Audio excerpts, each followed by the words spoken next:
I want back up, plus I got me. Talking all the time. She's one of the most compelling new acts on any continent, raised between Accra and Atlanta. Take another sip and another sip. Jumping ship. If you wanna hit the molly, go and party pop. Amaarae, hello. Thank you for having me. Tell us where you are right now. I'm in Accra, Ghana, and it's not so bad so far. It's a sunny day, so, just kind of surviving and working and all that. How's it going in Accra, and what's the COVID situation like? Our COVID situation has gotten pretty bad, actually. So we were good. We were almost out of the clear right before about November. And then our government opened up the borders. So we had a bunch of people coming in from the UK and the US, and then it just skyrocketed, pandemonium. So it's been crazy. Like I know quite a few people that have passed, uncles and aunts that have passed from COVID. It's been really crazy. Wow, I'm really sorry to hear that. Despite all of the difficulties, you've still been able to create some really amazing things during this time. For Black History Month, there's an enormous billboard of you in Times Square in New York. Tell us about that. Big shout out to Spotify. They've been great fans and supporters of what I've been doing. And they just reached out and they just said, hey, we're curating these amazing playlists with a bunch of different artists across the globe. Would you like to contribute to our Black to the Future playlist? We put the playlist together and they just came back and they said, hey, we really love this. We want to do the billboard with you. Are you down? And I was like, absolutely. And you're at the forefront of an army of African artists, including Burna Boy, who's waking us up to the fact that Africa is setting the global tempo for pop music. And this Western perception of African pop is often put in this catch-all term Afro beats. You, though, refuse to be categorized. What do you make of these labels? I think they can be restricting, especially for artists like myself and other artists that I know that are so experimental with the kind of music that they make. I mean, yes, it's African at its core, but then there are so many other elements and so many other influences that we take from that. I think when you pigeonhole everything and put it into one box and just call it Afrobeat as a whole, you don't give enough credit to the artists that are experimenting far beyond those borders. And you also don't allow them to sort of build the narrative in such a way that they can be recognized, let's say at the Grammys, in other categories. And your album, The Angel You Don't Know, opens with a hard rock guitar riff. Then there's a dreamy indie soul number, Dazed and Abused in Beverly Hills. And then Fancy is pure hip hop. It leaves no genre, sound or cadence off limits. How would you describe your album?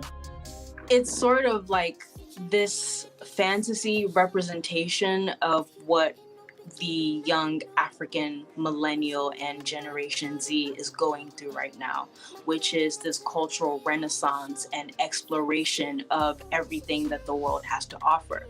And through my album, I just did that musically. It's a kaleidoscope, really, of sounds, emotions, energies, and just about exploration.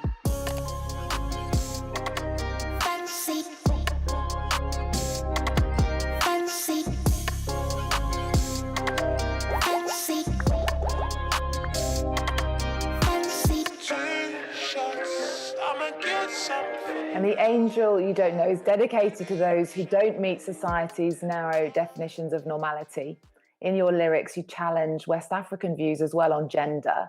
The video for the opening track, Fancy, is totally insane. You wear a black leather bodysuit dotted with cowrie shells. Tell us about the significance of that. That was one of the most interesting costumes that I've worn, just because if you know about sort of African culture, cowries are a part of some of these headdresses that they wear in Senegal, in Cote d'Ivoire, also in Ghanaian culture. We wear cowries on our jewelry. So for me, doing the gimsuit with the cowries was just kind of wanting to push the limits a little bit of what we do traditionally, but then also taking this very raw sort of sexual emotion and pushing that forward with that. And for anyone watching that, I just wanted them to kind of see it and be like, what the hell is she thinking right now? The motive for that is just for people to kind of open their minds and understand that the world is a big place. As our society is changing, as our youth is changing, as women are becoming more empowered and liberated within our culture, the way that we express ourselves sexually is a big part of that.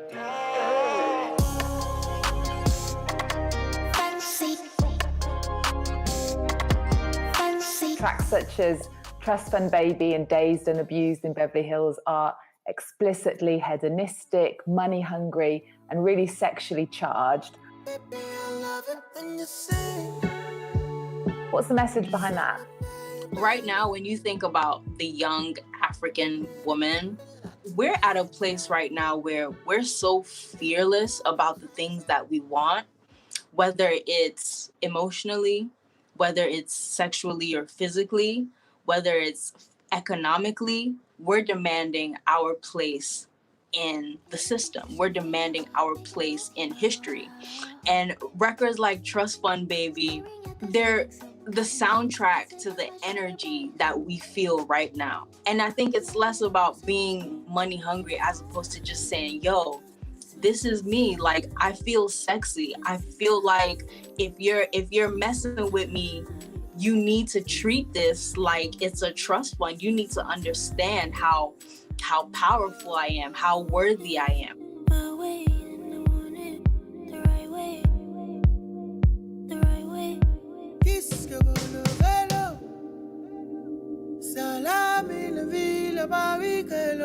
And Amaarae, you were born in the Bronx and raised between Accra and Atlanta and New Jersey. How did all of that influence your music? I think growing up in the States definitely had a big impact on my self-expression in general. When I moved to Atlanta, it was in sort of the beginning or the thick of a new musical renaissance over there as well, where there were acts like T.I. coming out, Lil Jon and the East Side Boys, Sierra, and music in the South and in Atlanta in general was starting to take on more of a mainstream role and approach. And for me, what I loved about the music in Atlanta was the bounce and the drums. And I think that's something that always stayed with me and that I definitely put into my own records. Like with a record like Celine.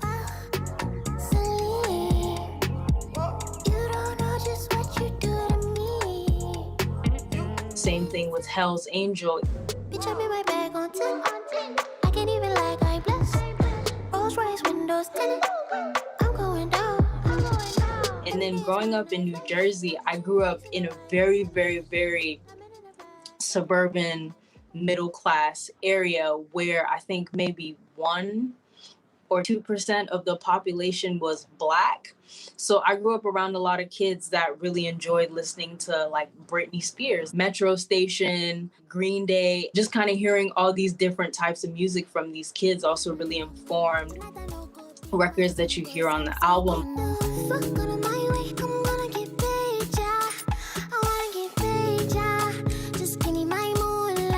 What was it like to go back to Ghana after all that moving about, and why did you decide to go? Coming back to Ghana was interesting because the kids here, when I came back, were much more adventurous than I was. They knew much more. They knew much more about global culture. I didn't learn how to use recording equipment until I moved to Ghana. It was because the kids here were so experimental. They would steal the laptops from the library, go to the back of the computer lab, download music production software, and they'd have like, you know, microphones, and they connect everything up. And they were charging kids to come in the back and record music. And this is in high school in 2008. Coming back to Ghana for me, it set off this sense of do-it-yourself, DIY culture. What I've learned most from here is that there is always a way around it. There is always a solution. You just have to be willing to look and try. You've won numerous awards, the 3 Music Awards Video of the Year for Like It, and you've recently been nominated for MTV's Africa Music Award. In interviews, you've said that you want to break into the mainstream and you want to be the quintessential African princess of pop. On that journey, though, how challenging do you think it's going to be to keep the integrity of your music? That's a good question. Before this album came out, I didn't know how people were gonna respond. And I remember the night the album came out, there was just this uproar on Twitter of like young kids just spazzing out about how eclectic the sound was. And that's when I was like, okay, I figured something out. I found out that if I keep everything at its roots, if I keep the drums still in tune with my roots and still African, I can experiment whichever way I want, and people are gonna take to it, people are gonna enjoy it, because just the way that I'm seeing them respond to this project, it was unexpected. I knew some people would like it. I didn't know this many people would like it. So for me, I was like, oh, this is awesome. This is free game, because now I can do whatever I want. I can experiment in whatever ways I want. And I think that's just because I stuck to my guns and I kept my music as fresh and as experimental as possible. Amaarae, we're looking forward to seeing what you're going to do next too. Your album is called The Angel You Don't Know. We always end the show with our guests' cultural pick of the moment. What have you chosen for us? There's this really incredible artist who is in residence at one of Ghana's most popular galleries called Gallery 1957, and his name is Art Soul Kojo. And what Kojo has done is he's created a really incredible exhibit on the history of Ghana. What makes his exhibit so special is that typically a lot of Ghanaian painters and artists are more so hyper realists, and they more so paint exactly what they see. But Kojo's art just takes this really, really interesting abstract approach to our history. And just the work is so amazing. And you look at it in a bigger sense, you see the bigger picture and you're like, oh, I get it. But then when you start to look at the details and the way that he tells these stories in the most abstract and interesting way, it's really, really beautiful to see. Okay, we're going to play out with that. Amaarae, thank you so much for joining us. Thank you everyone for watching at home. See you next time. Who can I run to when you ain't there? Been here before, but this ain't fair. Give me a little to keep me here. Like a fail, modern art, too much liquor, I forgot. Bahrain, where Shiites and Sunnis live side by side, is becoming the latest hotspot for clubbing, finance and technology. The oil boom is coming to an end, tensions are easing and change is underway. If data is the new oil, then we are building the modern pipelines. But while the Bahrain government boasts of economic development and harmonious social relations, gaping inequalities and deep social scars paint a different picture. It's really difficult to find a job. It's like a nightmare for university students. Can Bahrain come together and stay together? The forgotten revolution of the Arab Spring, all this week on France 24.